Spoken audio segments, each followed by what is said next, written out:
This story is Top Secret.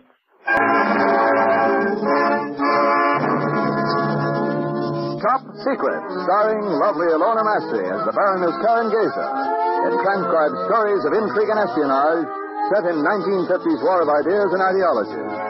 Tonight, The Document, a story of danger and blackmail, a story labeled Top Secret.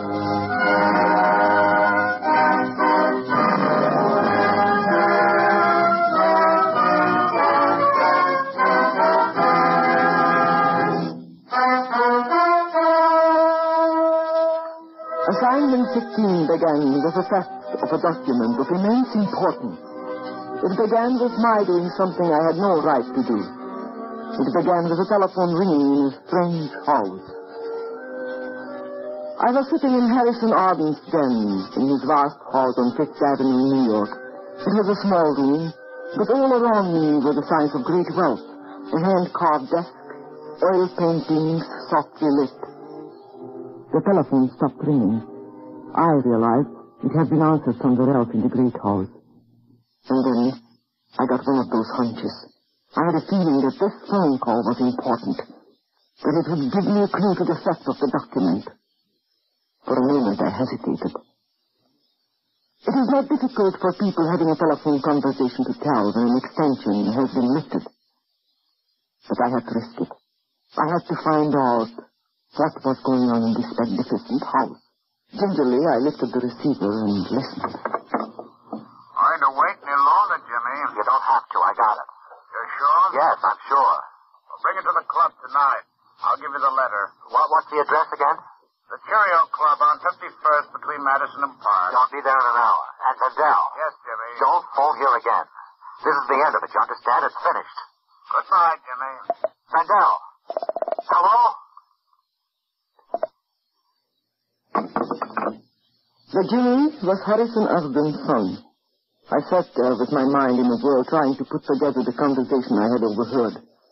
I had met Harrison Arden twice before. I remembered him as a strong, quiet man. As president of Arden Oil, he was listed as the third richest man in the United States. I sat in the little den, waiting for him and wondering. My dear Baroness, I'm terribly sorry to have kept you waiting so long. Oh, don't apologize, Mr. Arden. I realize you're very busy.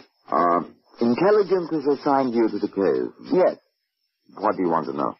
I'd like you to tell me the story from the beginning, please. The document is immensely important. It's virtually a secret treaty with Iran. Yes. The Arden Oil Company is leasing and developing certain oil fields in Persia for the United States. Only 4 copies of the agreement were made. The Shah of Iran has one, his finance minister has a second, the State Department has the third, and until 24 hours ago, I had the fourth. Where did you keep it? In a wall safe, behind that painting. A document like this in a wall safe? Well, it seemed a reasonably secure place.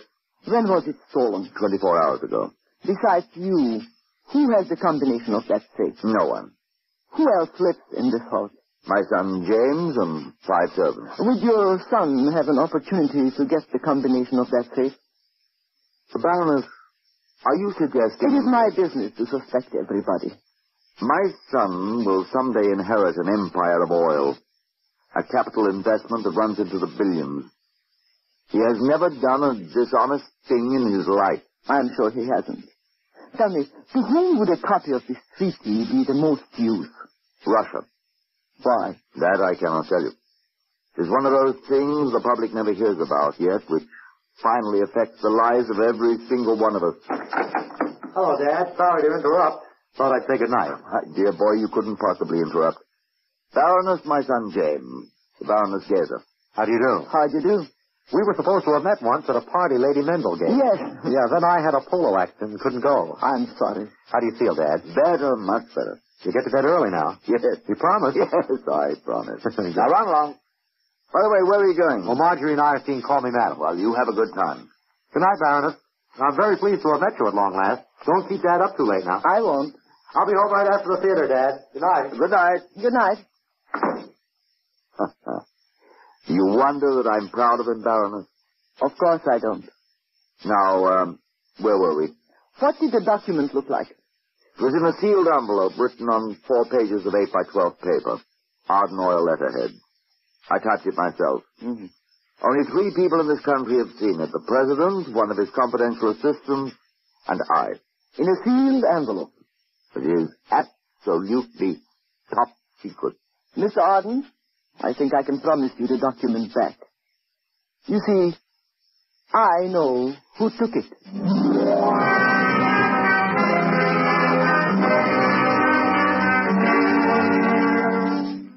Why had James Arden lied to his father about where he was spending the evening?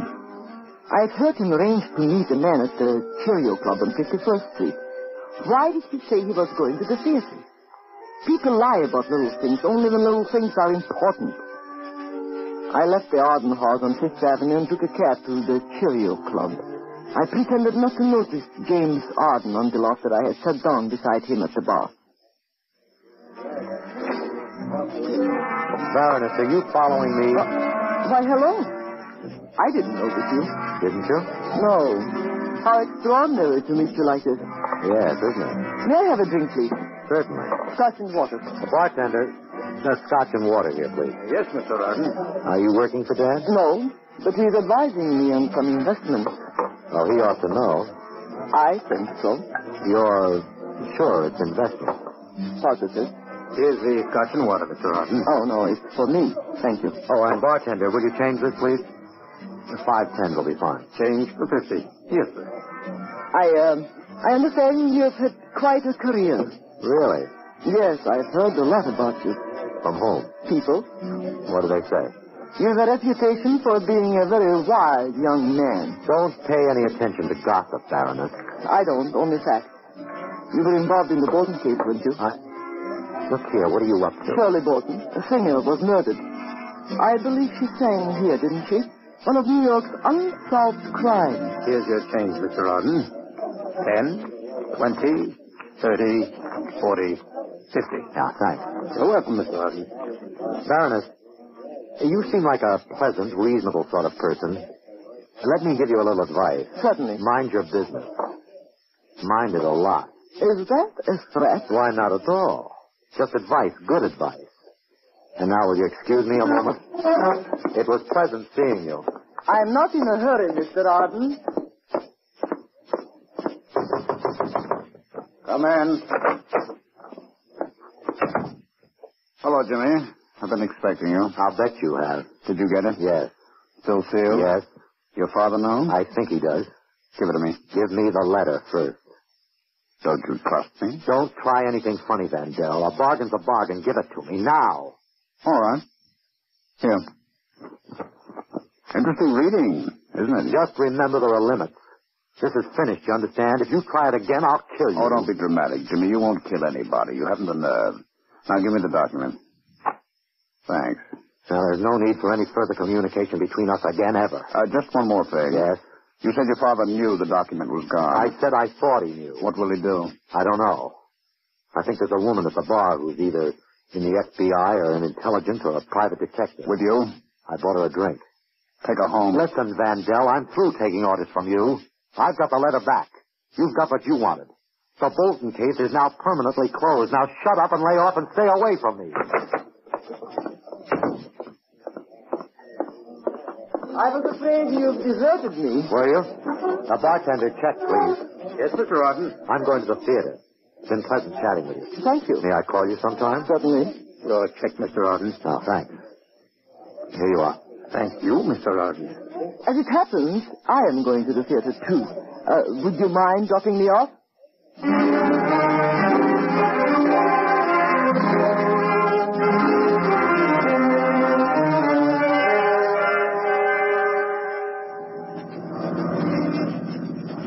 Baroness, you lied your way into this lift, didn't you? Yes, I did. You're not going to the theater at all, are you? In fact, I don't think... Are you crazy? You are not going to the theater either. Put that gun away. Are you out of your mind? Drive to my apartment, Park Avenue and 73rd. Who the devil do you think you are, and what in place... Miss Arden, there are two things you can do. You can do as I ask or get shot.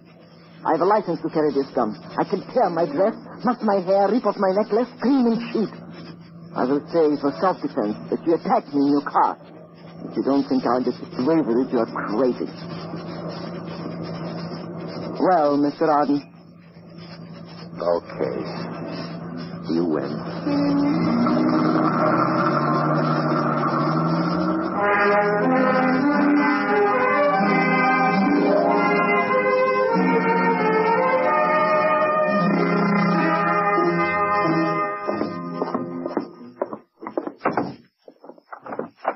All right, Baronet, you've got me up here at the point of a gun. What do we do next?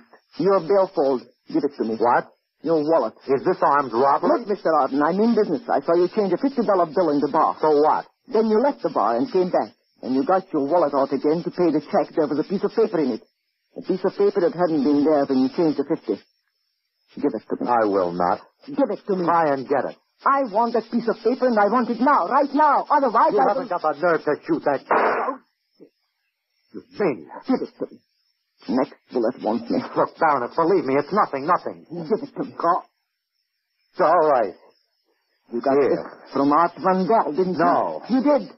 When the orchestra finished playing, you got up and left the bar. Art Van Dell is the orchestra leader. You talked to him. Look, I was in a jam. I was in trouble. I didn't do anything wrong, honestly. Don't do anything wrong now, Mr. Arden.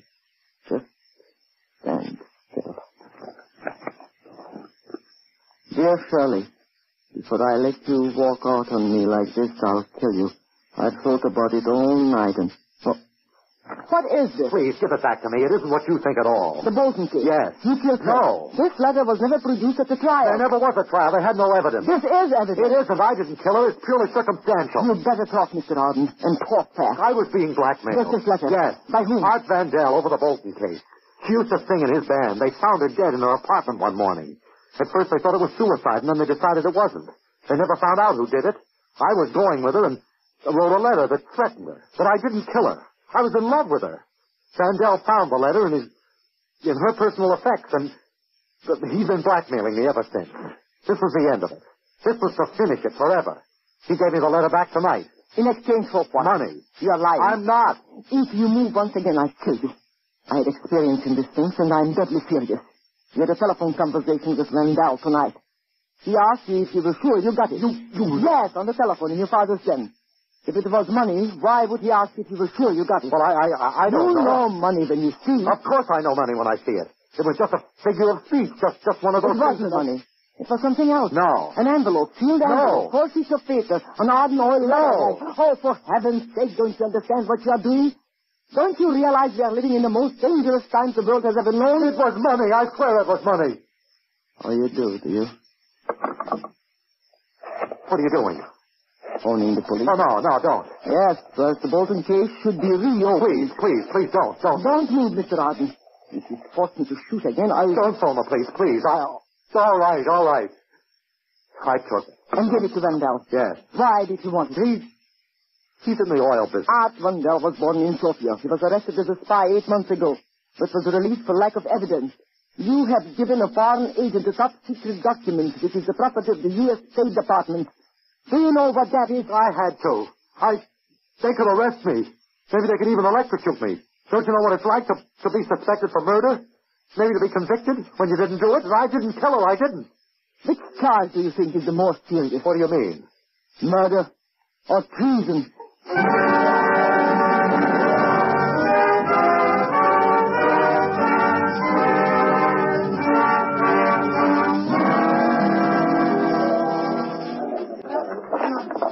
Is there something you want, madam? Yes. Will you tell Mr. Van Dell that Baroness Karen Gazer would like to speak to him? I'm sorry, but Mr. Van Dell has left for the evening. Left? You mean he's not here? He was suddenly taken ill. He went home. Well, what is his home address? I'm sorry I'm not allowed to give out that information. I assure you, Mr. Van Dell will be glad to see me. Very glad. I'm sorry, but... I would, the $20 help. Well, Besides, Mr. Van Dell will be delighted to see me. 918 East 64th Street.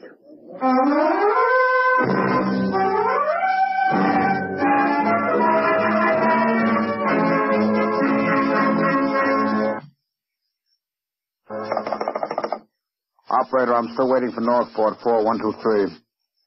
Or will you ring them again, please? No, I'll hold on. Hello, Carl. I got it. Yes, from young Jim Harden. I'll bring it up to Northport right now. When's the next train? Where'll I write it down? Northport. 12:14. That's, Penn Station, isn't it? Right. Will you meet me? Well, if you're not there when the train pulls in, I'll wait in the parking lot.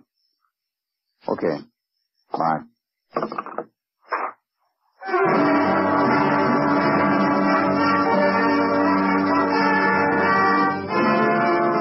I took a cab to Vandal's apartment on 64th Street. It was a good address, but not lavish. He lived on the 3rd floor. The hall was heavily carpeted and empty. With one hand on the gun in my pocket, I rang the doorbell. The seconds dragged by. This whole operation was wrong. I was using blitz methods when quietness was needed. But the situation was desperate. I became even more desperate when I realized Vandal was not at home.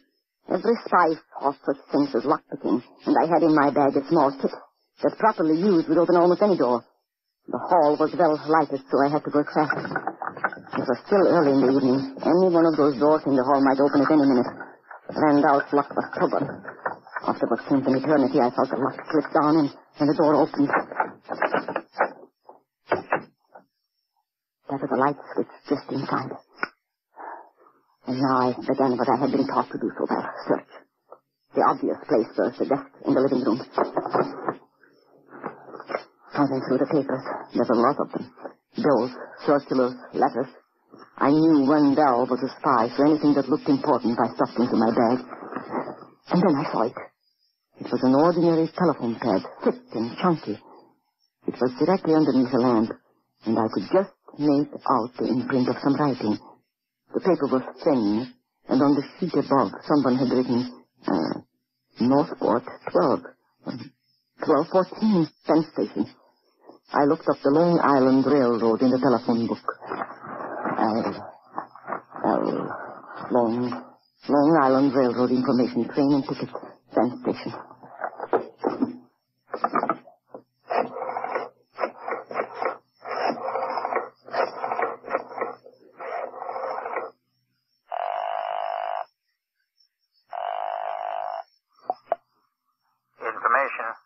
When is the next train for Northport, please? Northport? Yes. That's the Port Jefferson train, 12:14. Thank you.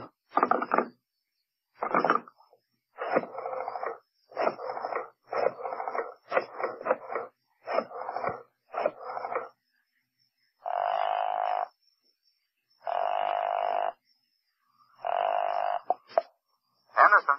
Jerry, it's Karen. Yes, Karen. I'm working on the Arden case. Can you meet me in Penn Station at 5 after 12? Where are we going? They are taking the train to Northport at 12:14. Right. Meet me at the usual place. And Jerry. Yes? Bring a gun. You may need it.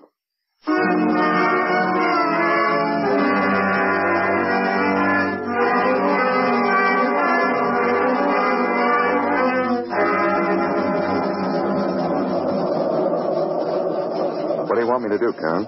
There is a man on this train named Vandal, Art Vandal. Do you know him? He was the one we picked up last January? Yes. Yes, I know him. Testified at his trial. We knew he was a spy, but didn't have enough on him to put him away. We will this time. Has he got the Arden Oil agreement? Yes. Look, why don't I have the conductor phone ahead to Northport? Have the police picked up Vandal when he gets off the train? No, that's no good. Why not? The terms of the treaty with Iran are absolutely top secret. If he has read the treaty, he has to die. Now, tonight. Why? Because he'll talk. If the terms of the treaty are made public, Iran will break things off. Maybe Vandal has talked already. I doubt it. I don't think he's had a chance to talk to anyone. Besides, I think he's a long way from being the boss. He's working for somebody bigger, much bigger. You're sure he's on the train? No. That's what we've got to find out. I tell you what, you work towards the engine and I'll work towards the back. Right. And, what do I do if I see him? Nothing. If you see him come back to this seat, I'll do the same. I'll get started. If you see him, don't speak to him. Just meet me back at this seat in 10 minutes. Right. Thanks. Cheers. Tickets, please. Your tickets, sir. Oh, yes. Sure, Conductor. Figures, all these, please.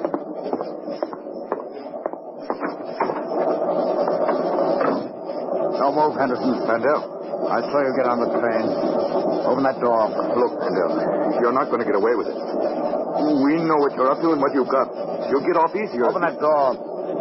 Hurry up. Open it. Supposing I won't? You want it in the face of the stomach. Open it. Good. Now out you go. Vendel, for heaven's sake, use your...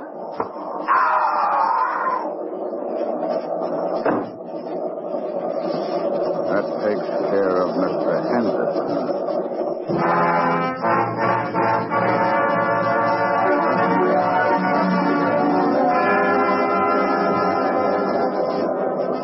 I walked through to the end of the train, then returned to my seat. I didn't see Vendel. After 10 minutes had passed, and Jerry Henderson didn't return, I walked through to the other end of the train to look for him. He had vanished. There was no trace of either he or Vendel. And then the train was pulling into Northport. Northport. I was at the door before the train stopped, and the first one off. I stood on the platform watching for Jerry Henderson, watching for Vendel. 6 people got off. A young couple with a sleepy youngster, an older man and woman, and then Vendel. I knew that this was the moment. I knew that within the next 2 minutes, I would either win or lose. Vendel stood on the platform for a moment as though he was expecting to be met. I pressed myself against the station wall, praying that whoever was meeting him would be late. And then, suddenly, he turned and walked across the parking lot, where there were several cars parked, crouching like black beetles in the night. The parking lot would be the place. I hurried after him, silently praying that if he was being met, whoever was meeting him would be late. At the end of the lot, he stopped and looked out towards the half-dozen cars parked in the darkness. With my gun clutched tightly in my hand, I waited until I was right behind him. Then, with all my strength, I hit him. He fell forward in his face.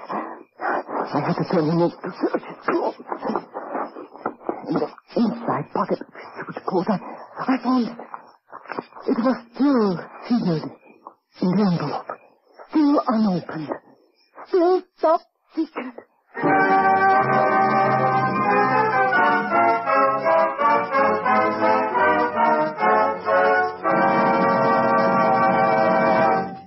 Vendel, I can't. There isn't another copy of it. Your father can get one. No, he can't. I tell you. Listen to me.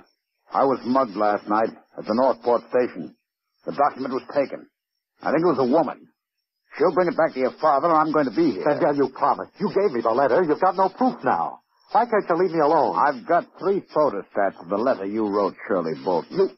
You what? Photostats, 3 of them. Vendel, you can't do this. Please. Can't I? I'll get it back. I'll do anything. They'll get you for it, Jimmy. They'll put you in that black steel chair, put electrodes around your legs and around your head. But I didn't kill her. I didn't kill her. I loved her. I was going to marry her. I don't think a jury will believe you. I'll get it back. Honestly, I'll get it back. You know this woman? Yes, she's working for Dad. I think you'd better wake your father up. Listen, Vendel, she's coming here for lunch today. She'll bring it.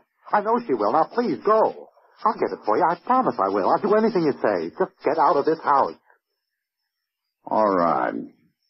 But I'll expect you to bring the document to my apartment right after lunch. Remember, right after lunch.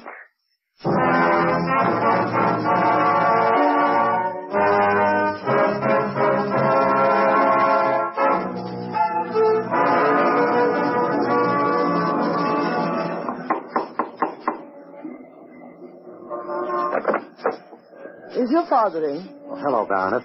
Come in. Thank you. In here, please. I'm sorry if I'm a little early. Well, that's all right. Dad will be down in a moment. After you. Thank you. Have you got it? Yes. Give it to me.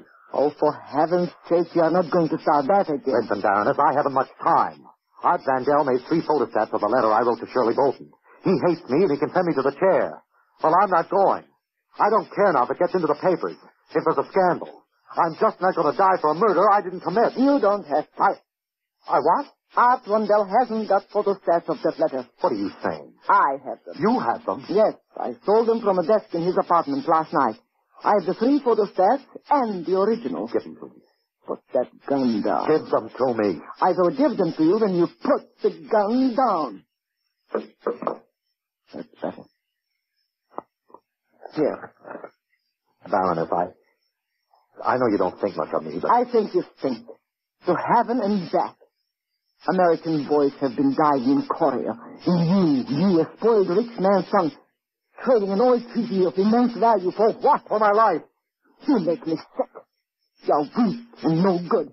And you have no guts and no brain. But I didn't kill her. Art Vandell killed her. I had to do this. I have only one more thing to say. God help the Arden Oil Company if you ever run it. He won't. Dad. Mr. Arden. I've been listening to his conversation. You were shouting so I couldn't help but hear it. Be quiet. Dad, you've got to listen to me. Art Vandell had a letter that would have sent me to the chair. I know that. Maybe I shouldn't have done it. But I was afraid. I was so afraid I couldn't eat or sleep or anything. So you stole from your own father. Well, what would you have done? I'll show you in a moment. Baroness. Yes, Mr. Arden. Did you get the treaty back? Yes, I did. Have you got it with you? Yes. Here. Thank you. Thank you very much. I wish my son had your courage, your integrity. It appears that he hasn't. It appears that he never will. This is a great, great disappointment to me. In fact, I've nothing more to live for. Dad, listen, please, listen. Will you keep quiet? You're yellow and you're no good. You're not fit for anything except horses and women. Well, you can have them, all you want of them. That's all you'll have. You won't have the business and you won't have me. Mr. Arden, I do not wish to intrude on your personal affairs, but I will have to report the discovery of this letter to the proper authorities. My son did not kill Shirley Bolton. I killed her. Mr. Arden, what are you saying? Yes, I told you to keep quiet. Until I leave this house, you'll do as I say. Yes, Baroness. It's extremely easy. She was vulgar and cheap and no good. I believed she would ruin my son's life. I planned it very carefully and went to her apartment one night and tried to buy her off. She threw me out and I shot her. Mr. Arden, I don't know what to say. You don't have to say anything. You prevented an international disaster, and you've saved an empire of oil from a bum. Dad, what are you going to do? You wouldn't understand what I'm going to do. Nothing worse could happen to me than has happened to me this morning. I've learned that my son is...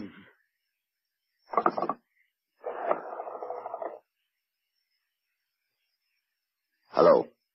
Operator? Get me the police department. I don't feel like dialing it. I want to confess to a murder.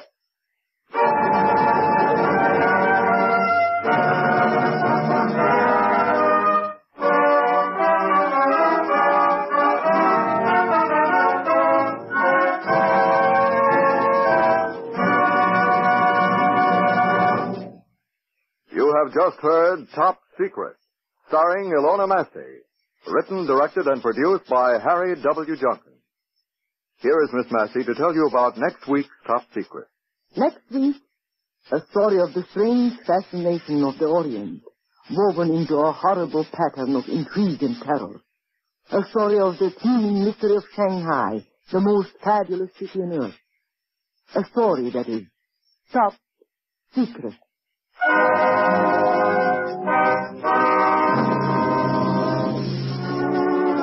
Heard in support of Miss Massey tonight was Jimmy Monks as James Arthur. Others in the cast were Horace Brown, Ralph Bell, Donald Buca, and Cliff Owen. The music was composed and conducted by Dr. Roy Shields. And this is Lionel Rico speaking.